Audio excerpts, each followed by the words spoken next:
Diseases of the immune system are many. Psoriasis, rheumatoid arthritis, Crohn's disease are all linked by a common immunological change.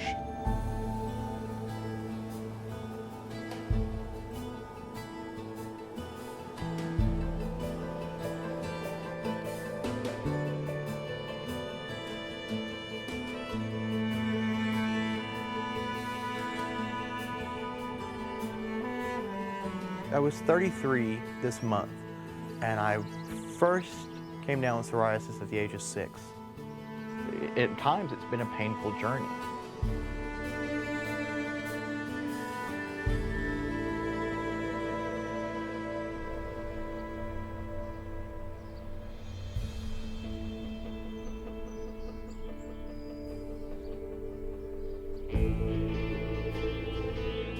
I always wanted to race against my brother, but when I got to the point I was ready to start doing it, then I got sick.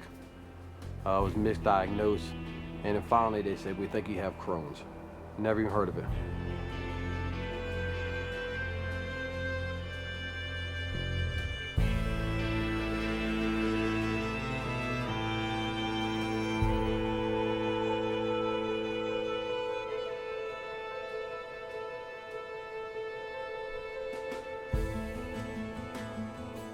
Well, I never thought I was going to be a singer before I got diagnosed with my arthritis. I am turning 20 this year, and I'm really excited about the future. I'm nervous, but hopeful.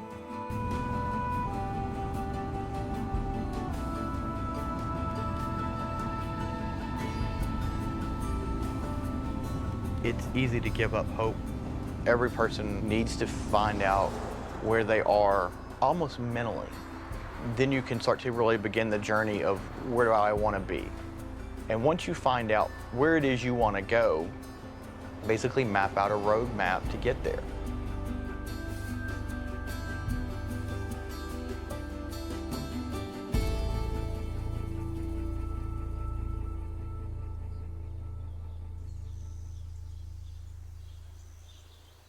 We had bought him a pair of cowboy boots, being a Texan, and where the straps were on the boots, he started getting these dry red spots. It was amazing how quick it went from one spot here and then maybe one spot over there to within 6 months or so, just almost fully enveloped. At one point in time, anywhere from 65 to 75% of my total skin surface was covered in psoriasis. The summer before 3rd grade, I had went with my mom to the grocery store and ran into Jason and his mom, and he had on cut-off jeans and a t-shirt and flip-flops, and it was just head to toe psoriasis. And in my mind, I was thinking, my word, this has gotten out of control. Went through probably 14 different medicines and 14 different opinions of what it was before we finally took him to Dr. Menor in Dallas. When I first met Jason, he was this delightful young kid who came in with psoriasis, very shy, probably significantly caused by the fact that he had this so visible disease.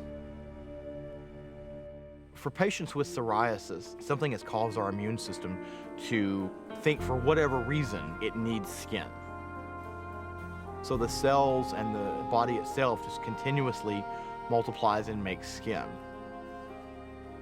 As it does, and the cells rise to the surface too quickly, that's where you get the red patchiness, and then as that dies, it starts these flakes of basically dead skin. Though it's not communicable, it's not life-threatening, so to say, it's certainly life-altering. At the time that Jason got psoriasis, naturally I thought he was the only one in the world that ever had it. But then I found out that there's several members of Johnny's family that have it. I started getting it in my scalp. I went to a doctor in Tyler, and they gave me injections for it, and that's when he told me that's what it was psoriasis. It's a psychological thing, too, for someone who's got it real severe. It changes your appearance, but it also does something to your attitude about being around people and how they would react to you. I love to swim, and I'd go at night because I didn't want people to see my legs as bad as they were. You're very much mindful of how you look. How do I blend in so I look like everybody else? I met Jason junior high, late junior high.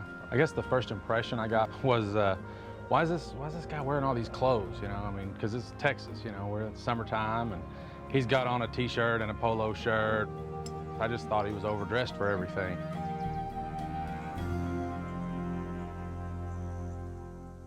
I was about 10 or 11, and my mother took my best friend Lane and I to go swimming. I was in a really bad flare. I remember getting there and getting in the pool, and I remember parents pulling their kids out of the pool. And to this day, it still gives me chills, the memory of,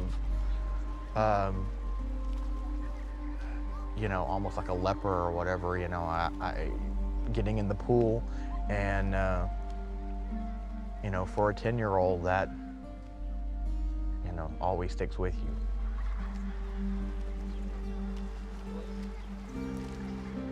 I never went back to that pool ever again. I never went swimming in that pool. You know, it was open for a number of years after that, and I just, you know, it wasn't a happy place I could return to. And after I went off to college, they finally closed it. And I read that they were going to tear the pool down.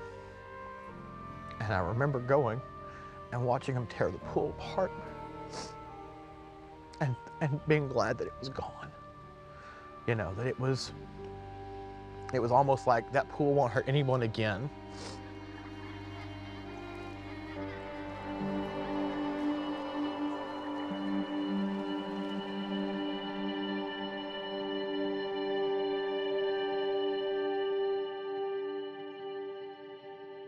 Psoriasis is probably 50% a physical disease and probably 50% a mental disease. It may not kill you physically, but there are times that it does kill you emotionally. The potential for significant depression is well known in psoriasis. We've had patients who have attempted suicide. We have to try to interact with the family and interact with the primary care physicians to ensure that we maintain psychological stability.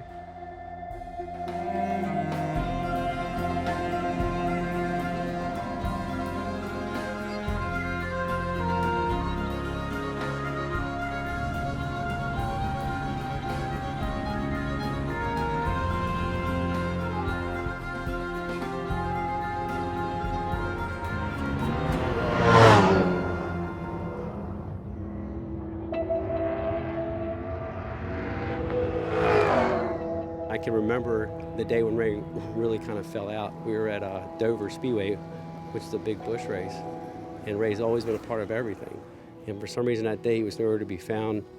Come to find out later, he had been laying on the hill all day because his stomach was so upset. He'd been so sick all day. And all of a sudden I just got real sick in my stomach, constant diarrhea, little fever, just felt really fatigued, dehydrated. So I basically stayed in the motorhome and watched the race there, because every time I tried to leave, I had to, use the restroom again. I had really bad cramps, almost like, your muscles just like spazzing in your stomach. Went home thinking, I just, typical guy, I just ate something bad, this old stomach virus. So that was June, July, August. Finally, after 3 months of going through that, constantly running to the bathroom, and it just progressively got worse. I might have to go every 30 minutes, well, it was to the point where I was going every 3 minutes. And I couldn't keep nothing down. I tried to drink a lot of water, everything would go right through me. But the pain was the worst part of it. I mean, it was almost like I can imagine somebody being stabbed in your stomach. It just was incredible.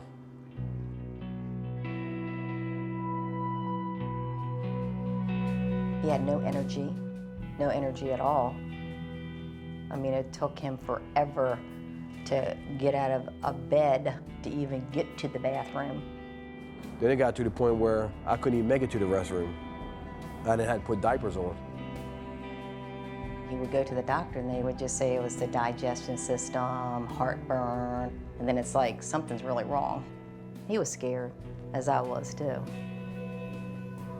I saw this healthy young man, big, happy guy, 265 pounds, and all of a sudden he just started dwindling down and just started losing all this weight. Within 3.5, 4 months, I lost 110 pounds. I remember the first time I actually realized how skinny he was. It kind of settled in, because I'm used to seeing a man run around the house with a big belly, about 250, 260, and then seeing him down probably below 200 was a big difference. He got so you could count every rib. His bones were sticking out of his body, and I mean literally sticking out of his body. And he was in denial, you know, that he was looking so bad. So we had to take him to the hospital, and he said, "Mom, get my pants." And I said, "Honey, your pants aren't gonna fit you." So I went in and I said, "I think you can fit into a pair of my jogging pants." And he said, "Oh no, I can never fit into a pair of your pants." And I said, "Yeah, you can." So I got him and he got into them. And that's how bad it is.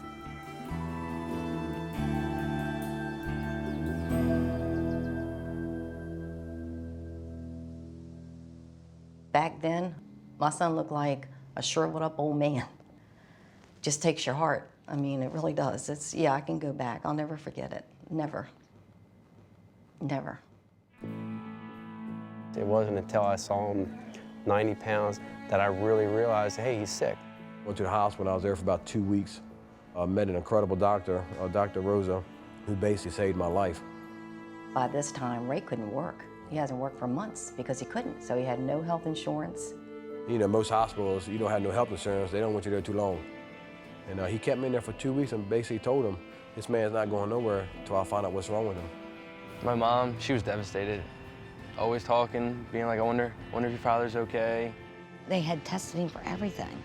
At that point, I really, to be honest, I thought that we were gonna lose him. I thought Ray was gonna die. I really did. You know, I was at the point that I was preparing myself. Dr. Rosa came to me and said, I believe you have a disease called Crohn's disease. He said, I just want to send you to my friend, Dr. Kendall, have a colonoscopy done so we can confirm it. Deep breath and out.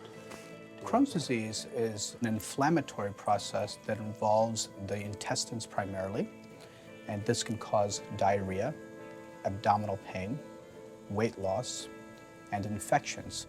Open up your mouth, please. No ulcers in your mouth. The worst case scenario is really multiple organ damage and complications from the disease.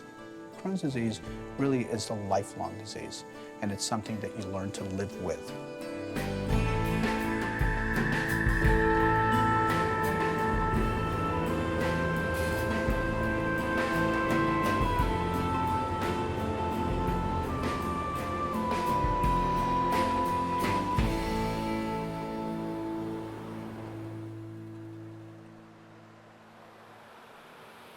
When I was diagnosed with RA, life really seemed like it stopped. I remember waking up and I was fine, running around the house. I went to go sit down on the couch and I got up 5 minutes later and my right leg dislocated by 2 inches.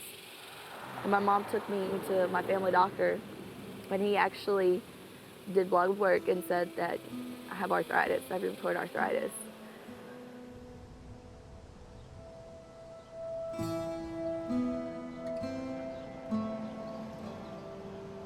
At the time, I felt fine, you know. I didn't know what arthritis was. I knew that maybe it was like an old person's disease. The doctor said, you need to get into emergency as soon as possible.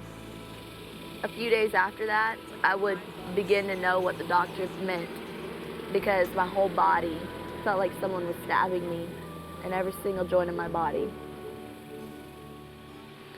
I couldn't move. I cried, screamed, wanting my mom to just hold me, and she couldn't.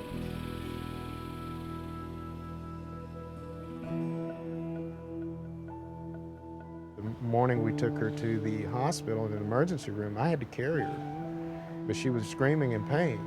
What am I going to do? All I knew to do was run as fast as I could. On the way to the hospital, I prayed that my dad wouldn't hit the yellow dots on the road. I prayed that my whole body would just ache. And when we got to the hospital, I had to go through all these medicines where it included IVs, and kicked and screamed because they couldn't find the vein for 5 minutes. And my dad was just there. And he seriously made everything better.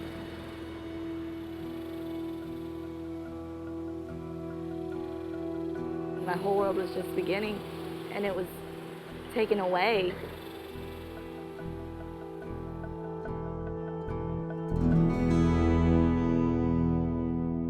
I seriously grew up in 5 hours of being admitted into a hospital and having drugs pumped into me. It covered about 8 years of maturity into one. I felt like I had to be strong because my family was losing it. When she was first diagnosed, she'd always put on, I'm fine, I'm fine. And you could just tell in her eyes that she wasn't fine, but she never wanted us to worry. Janie's the strength of our family. I've seen her give her mom strength when mom has broken down. I'm always constantly worried about her. But I do often go into the room and just cry.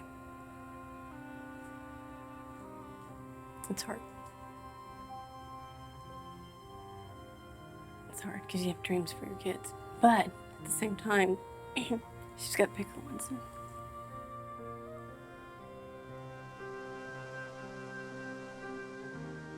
We kept on telling her that one door will close and another one will open, you know.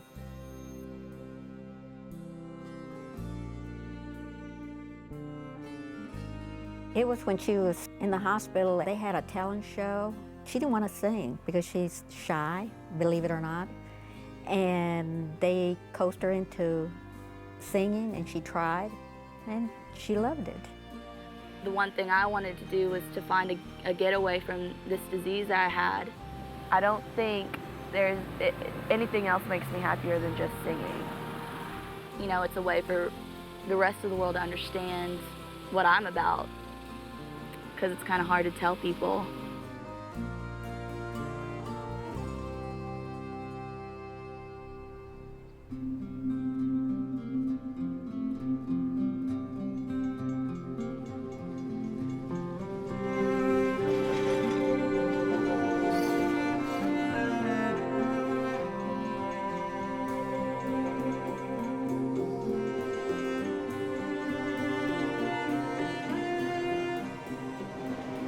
First and only effective treatment that was out there when I was little was something called the Geckerman treatment. That was a treatment of basically just applications of a product very similar to what you would find on your roof or on the interstate when they're building a highway, of just coal tar and light, ultraviolet light treatment, and really just a lot of time. Basically, that was the only thing that was out there. It was tar and light. We'd bought that new AMC Concord station wagon to take him to the doctor. He and I had to leave here in the mornings like at 5:30.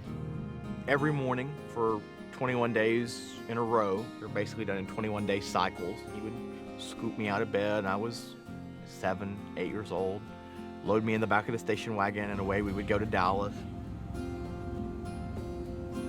We would get to the doctor's office about 7:30, 8 o'clock. We would put him in a tub of this coal tar liquid solution like stuff, and they would bathe him in that. And there would be an ultraviolet treatment, which they would expose, you know, to a certain amount of ultraviolet light. And then basically they would cover you with a black tar-like substance. It's 2% crude coal tar and petroleum jelly. tar and Vaseline. It made the lesions less noticeable, less red, less scaly, but by no means was it any kind of treatment for the disease. It was more like putting a Band-Aid over it. Basically, putting a Band-Aid over my psoriasis is like trying to take a Band-Aid and stop Niagara Falls. It wasn't exactly the best treatment.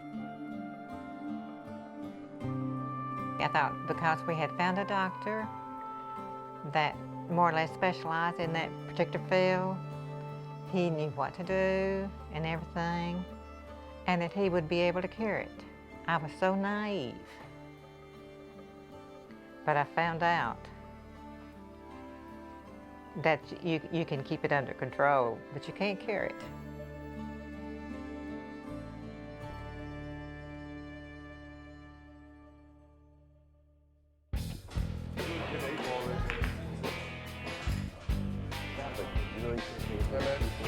The old Ray, before he came down with the disease, was kind of a wild, crazy, overweight kind of guy. Crazy Ray. Whenever we go anywhere, I was late for the party.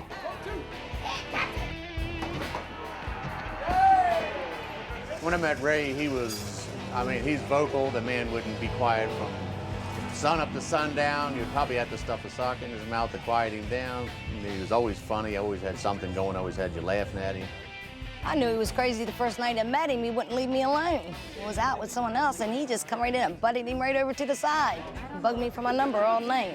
I was just like, this boy is crazy. He's a big flirt. Everybody's honey and babe. You know, going through school, I was always getting in trouble. It got to the point where I was having the principals actually drive me home from school. My brother, never get no trouble. So, I was always a troublemaker. He went from that loud, obnoxious, he called everybody, all of our friends. He was always in touch with everybody, to he just disappeared. And we'd had a party here at my house, and Ray hadn't been around in months because of the illness, and we had him in the house. And I can't tell you how many people came in, didn't know it was Ray.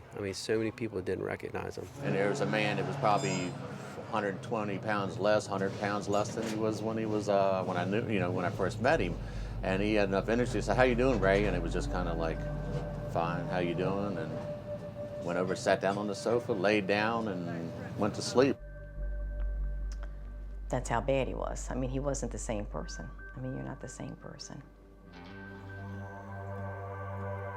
When I was in the hospital, I can't remember all the exact names, but it was a total of 22 pills a day that I was taking. Then once they confirmed that it was Crohn's, they started me on a product, and I was actually down to like 10 pills a day. And I started feeling better, but I was never at that comfortable stage where I could go out and do things, the malls, the grocery stores, because every time I'd go to leave, I would think it was more of a psychological thing. I started getting severe stomach cramps again, and I had to go in and use the restroom. So for about almost a year, I didn't do nothing. I just stayed at home, and I was in bed. Then he started getting a little bit better, but his joints and his bones and just hardly walking, just creeping. This young man was just creeping along. Really, my mom, she really stepped in, and Ray moved in with her, and her whole life was revolved around taking care of him. I had to help him take a leg by leg to get into the tub, to take a shower. It's kind of hard, 37 years old, your mother got to shower you. When I couldn't make it to the bathroom, she had to help clean up after that. And my dad also, he pitched in, take him food, just whatever was needed to keep him going. And I had to put him in a wheelchair and wheel him to the car, get him into the car, take him to the doctors or the hospital and put him in a wheelchair, and that's rough. Couldn't take my son really anywhere to do anything, so my dad kind of played the father role with my son instead of me playing it. Joey just couldn't understand why Dad wouldn't go out and do anything or Dad won't go out to eat. I think he would get bored being at the house, and it would upset Ray because he can't do the things with his son that he wanted to. The whole thing, just for the first couple of years of not being able to be there for him, and him, always asking his mom, is Daddy gonna die? Is Daddy gonna die? So that stuck in his mind a lot. You know, I explained to him what he had and the seriousness of it, that we need to spend as much time as we can, you know, with him, you know, because you never know.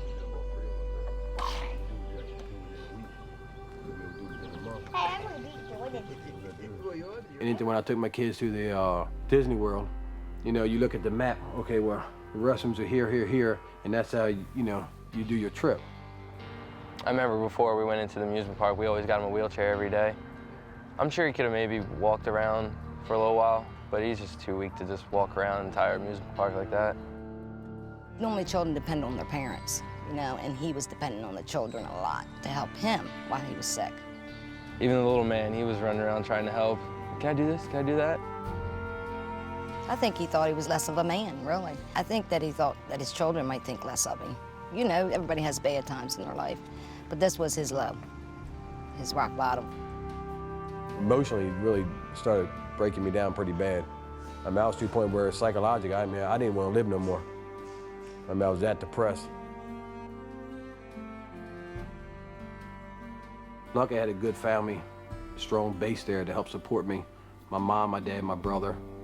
If it wasn't for them, I mean, I don't know what I would have done.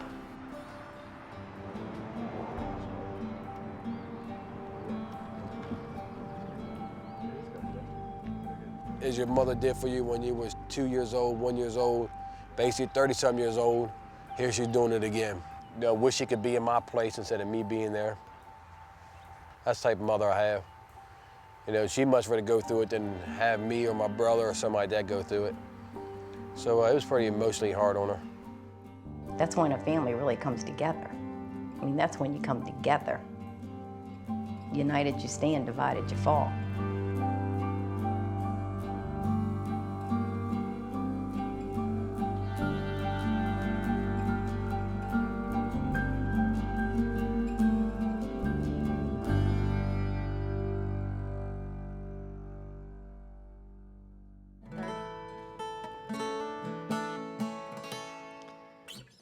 Ready?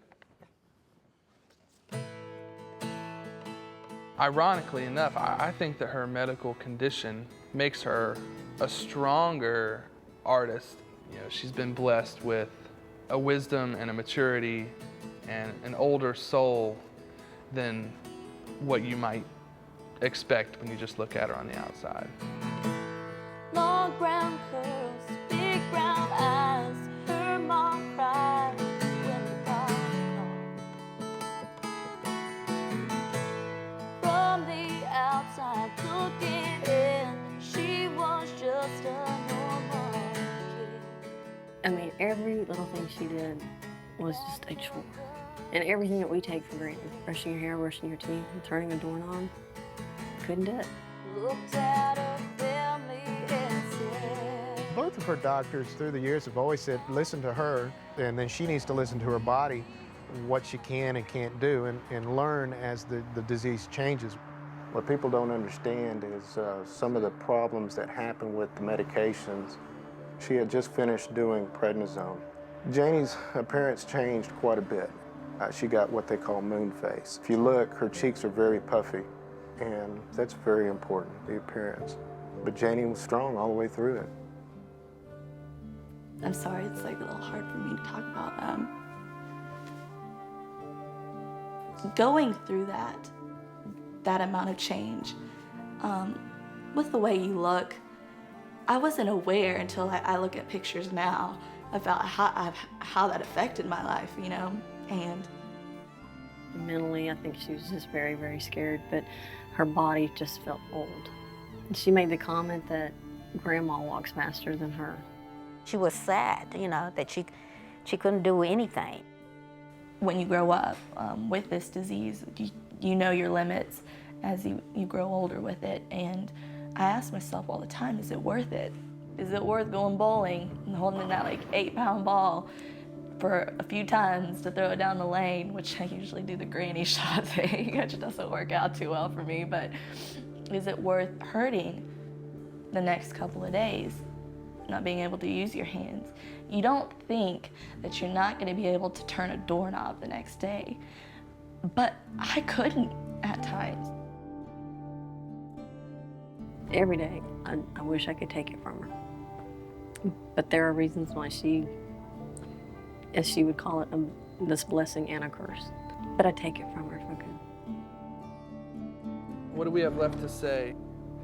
Even though she has sat out and, you know, obviously this thing has been in her life, she's still getting to do the other things that she can do, you know, rather than focusing on, you know. Oh, okay. You know what I'm saying? And then Yeah. summing up the rest of everything that we've already said. I got arthritis, but I got this. I got music. It is truly my getaway. And I also got a new outlook on life.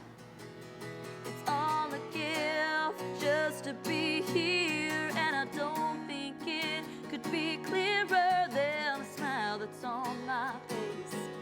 No, I wouldn't change a thing. Being able to sing for me in front of people is another way to get a message across, to share my experience, to let people know, yeah, I have arthritis, but I'm doing this. I'm going after one of the biggest dreams of my life. I've seen Janie mentor to kids who are in constant pain, and then she'll talk to them, sing, do her shows, and for that one brief moment, put smiles on their faces. That's Janie. It's all grace.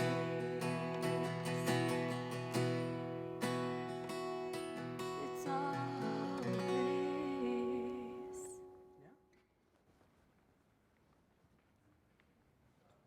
I know when I was 11 years old, there was no time to feel sorry for myself. When I was about 15 years old, I had another really bad flare-up. And for a short time, I was just like, you know, I just want to cry for myself a little bit because I didn't get to. I did that for about 5 minutes, and then I picked up with my regular attitude with, okay, that's done. Now let's start living life back to the way I used to, positive and trying to fight this disease. And now entering, you know, my 20s, I just feel more aware that, you know, that I'm gonna be fine.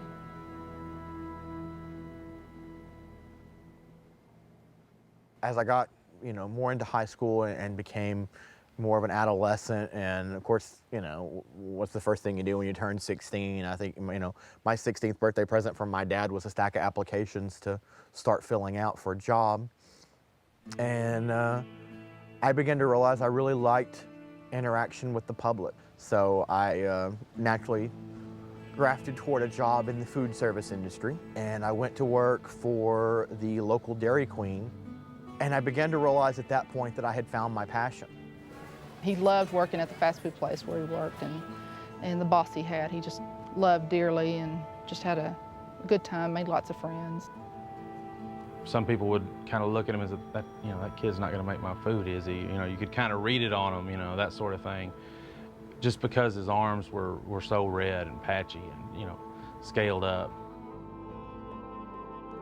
I had an instance where I was taking an order of food out to a table for some guest, and they refused it. You know, they wouldn't take the food, they wouldn't eat the food. The lady was just belligerent.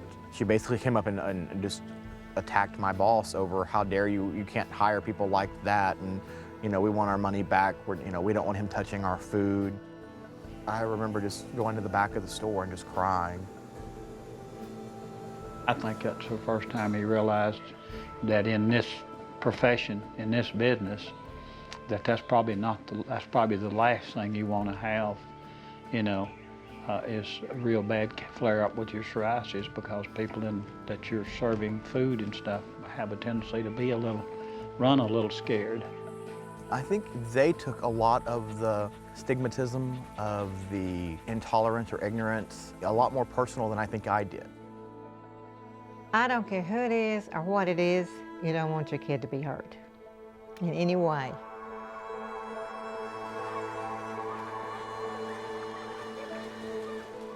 I remember all the times, especially when I had it really bad and I was real little, they would both just tell me, man, I'd give anything if we could just take it from you. There were times whenever I've wished and prayed that I could take it and he didn't have it, you know. I have, lots of times. Yeah, I really have.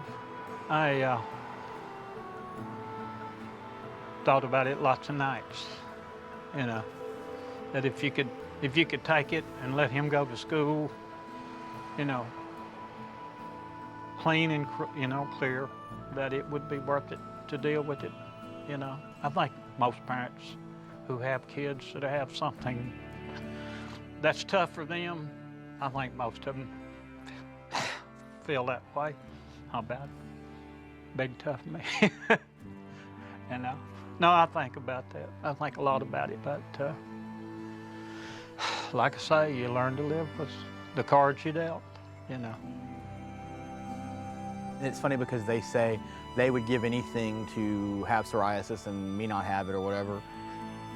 In a way they do. In a way it's something that we share. They may not have the physical form of psoriasis that I have, but I certainly believe they have the emotional and mental forms of it that I do.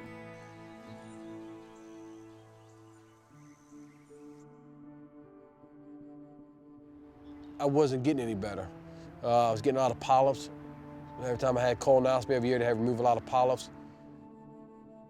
So we started out treating him with steroids, and he initially had some response, but he's had a relatively fluctuating disease for the past few years. He's had further complications. He was really struggling. I mean, he'd have 2 good weeks, 2 bad weeks, muscle issues. He'd have so many medical issues, and as soon as he would feel like he was feeling healthy, he'd get the flu or a cold, or just constantly having just off-the-wall medical problems. We had just come back from doing a show in Minnesota. Everything went on fine. Janie did a lot of autographs and so on and so forth. But what people didn't know was in the back, where Janie was before she sang, there was a wheelchair. We were wheeling Janie around all over the hotel until it was time for her to sing. And then, of course, she dug deep and got that strength, got up, went on, sang, mentored with the kids. After that, she just about fell. Put her back in the wheelchair and took her to her room. When we came back, her arthritis got worse and worse, and we went to her rheumatologist and said, we gotta do something. Really, by my early adulthood, I had just resolved myself to the fact that I was gonna have psoriasis, and I was just gonna use topicals that were out there.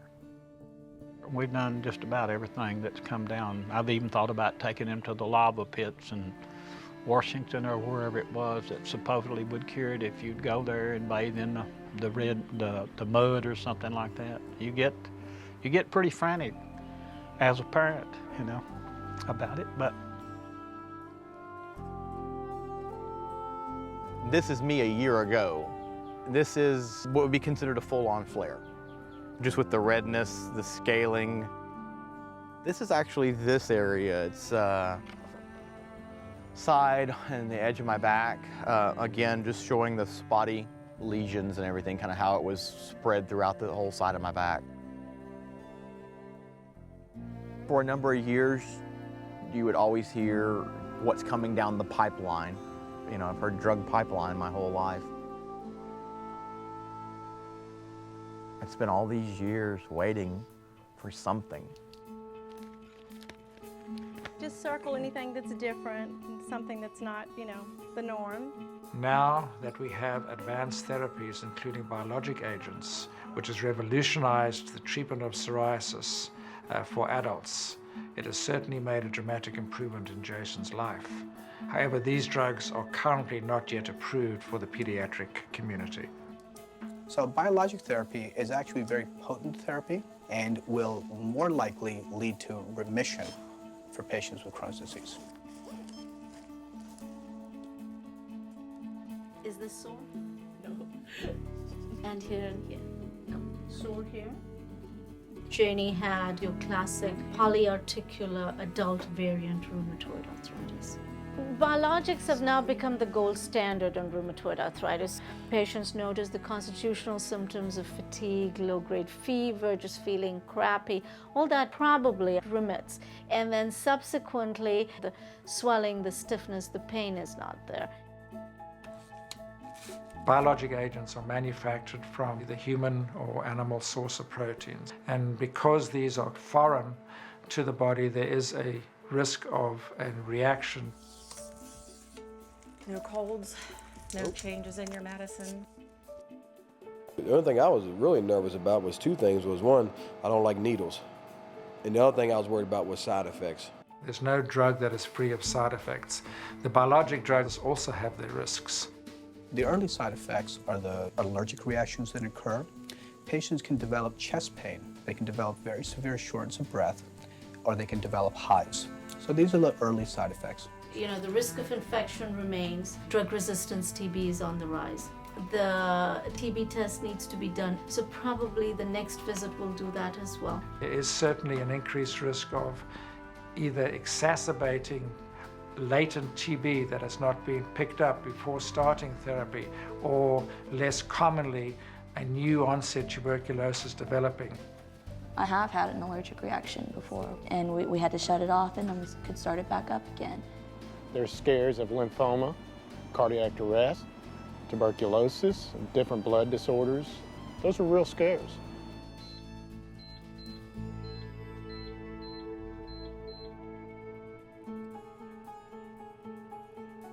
You're going to have to weigh the pros versus the cons on anything to determine if it's right for you.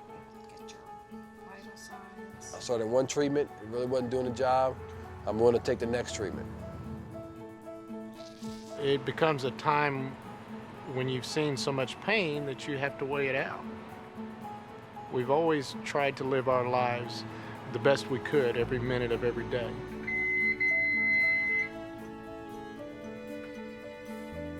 After my second treatment, I could already feel a difference in my body.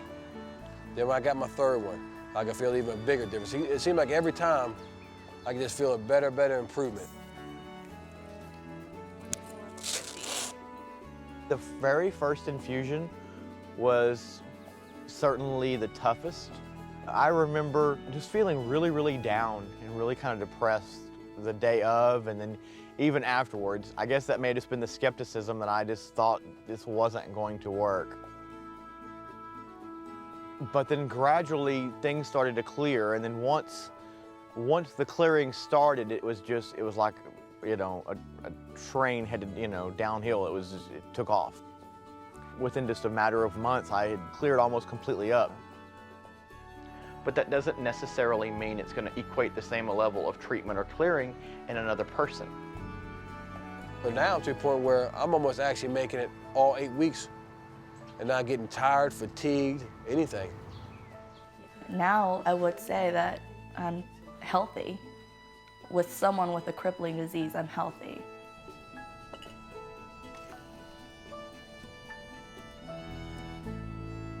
As the treatments wore on, it almost seemed like he began to get more and more comfortable in his own skin.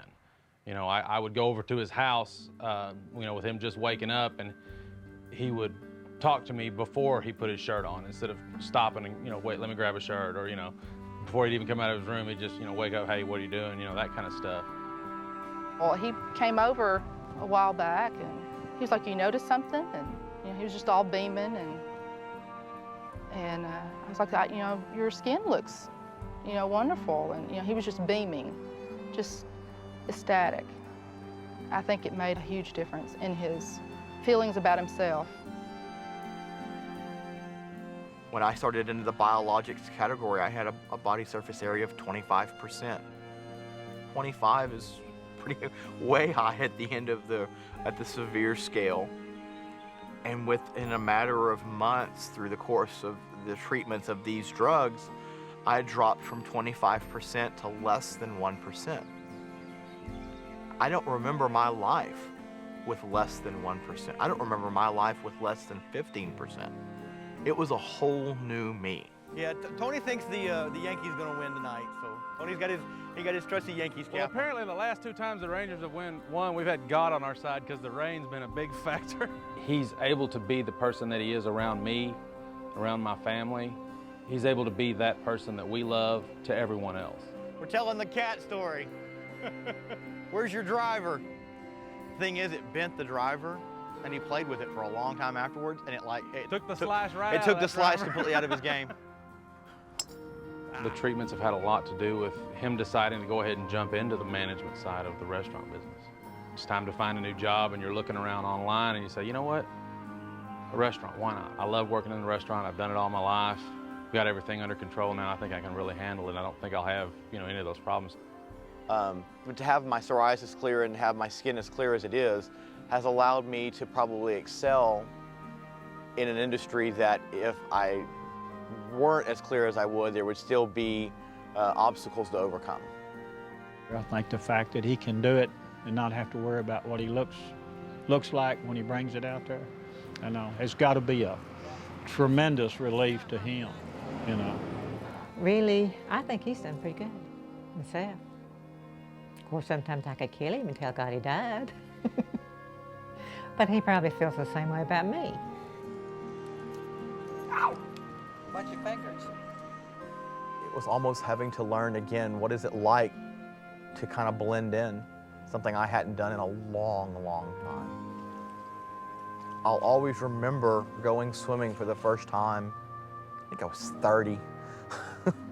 I was 30 years old the next time I went swimming without a shirt on. I'll always remember that, who I was with, where we were.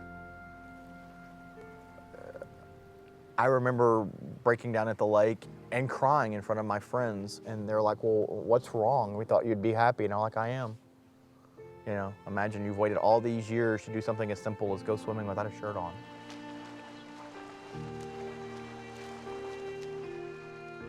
When you have your children, and it is the way I feel, you pray to God you live long enough to raise them. Then, when you get older like I am, you pray to God you go first. Because that's the worst thing that can ever happen. The worst thing that can ever happen to you in your lifetime, in my opinion, is losing a child. That's the most devastating thing that could ever, and I pray to God I never live to see that. And that I can tell you. And to see Ray now, the way that he is, I can't tell you how good it makes me feel. And that's the truth. Man, it's like I start over again. I feel like my life's back on track. It was derailed for roughly 4 years. Now I feel like it's back on track, and I'm heading toward my goals and my dreams.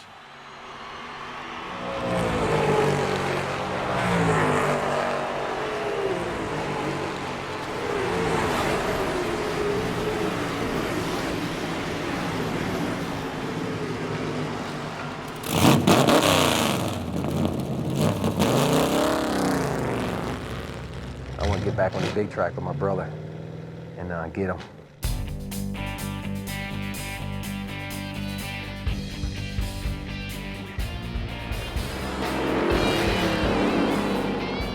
Driving a race car, it takes a lot, mentally, physically.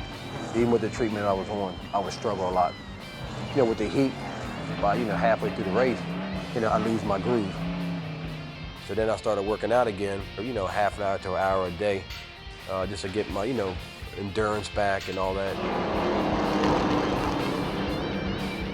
The 200-lap race was a problem. He ran 200 laps, ran the whole race, and didn't come out of the car looking like he was going to die. 200 laps last weekend, and big difference. Big difference.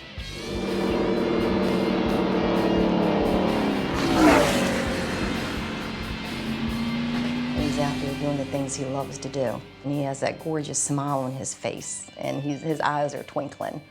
That's what I want to see, and that's what I see in him now. I feel like I got sick for a reason. I was partying. I was going out all the time, staying out late, drinking, wasn't eating right. I was probably going down that path of who knows where I was going to end up. And I feel like I really wasn't being a father I should have been. So getting sick made me realize what I have and what I was missed if I wasn't here. We take it for granted. Getting up in the morning time, putting on your shoes, taking a shower, you take for granted, taking a shower. When you become so sick, when you can't even get into the bathtub, Once you go through an experience like that, you realize how precious life is. But now maybe he has a different outlook though on life and things, and time with his son. So he values things a little differently now, which has kind of been the better part. Crazy Ray has got some different values now. There's parts of him I'm glad it's not back. Because before he was very short-tempered. I think that it's really opened his eyes to life. He's more laid back. It's humbled him. I think he enjoys life a lot more, and I think that he appreciates his family. It's enabled me to be a dad again. And not being able to do that was really worse to me than anything. Whether racing, I mean, my main focus is being a good father.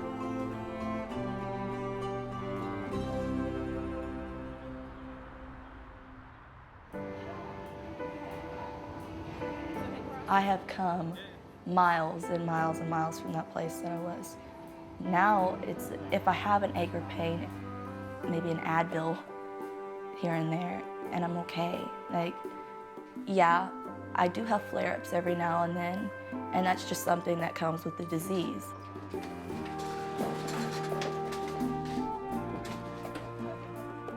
Now she's losing weight, she's playing games, she's bowling, she's golfing. I mean, we do everything, like right before she got hit with arthritis. Oh, they kind of went that way and knocked each other over.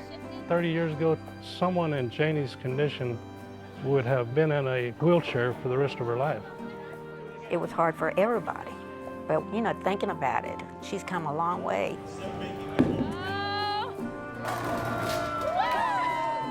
And now it's like she's found all this freedom. And you're right, I really do believe that she was pretty much caged. I think so.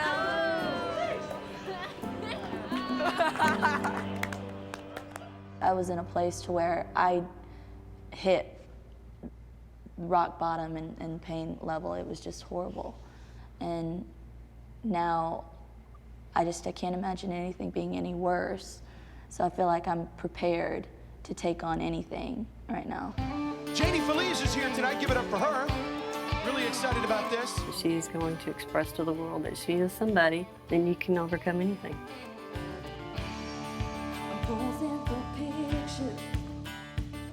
She loves it up there, man, and people love her up there. She gets up there and brings it full force. She's got a huge voice, and she's got the huge personality to go with it. And that guy with the camera, well, he don't like this life. I live on the stage. I come alive. Every single different emotion comes out. My job is to let every single person in the audience feel exactly how I feel when I sing that song. It's already 8:30, and I go on at When I first got diagnosed, to say that I would be at this place right now, it is so unimaginable. It's a dream that I've had forever, and it's coming true. I just wanna be me. I don't wanna be someone's beauty queen, living someone else's dream.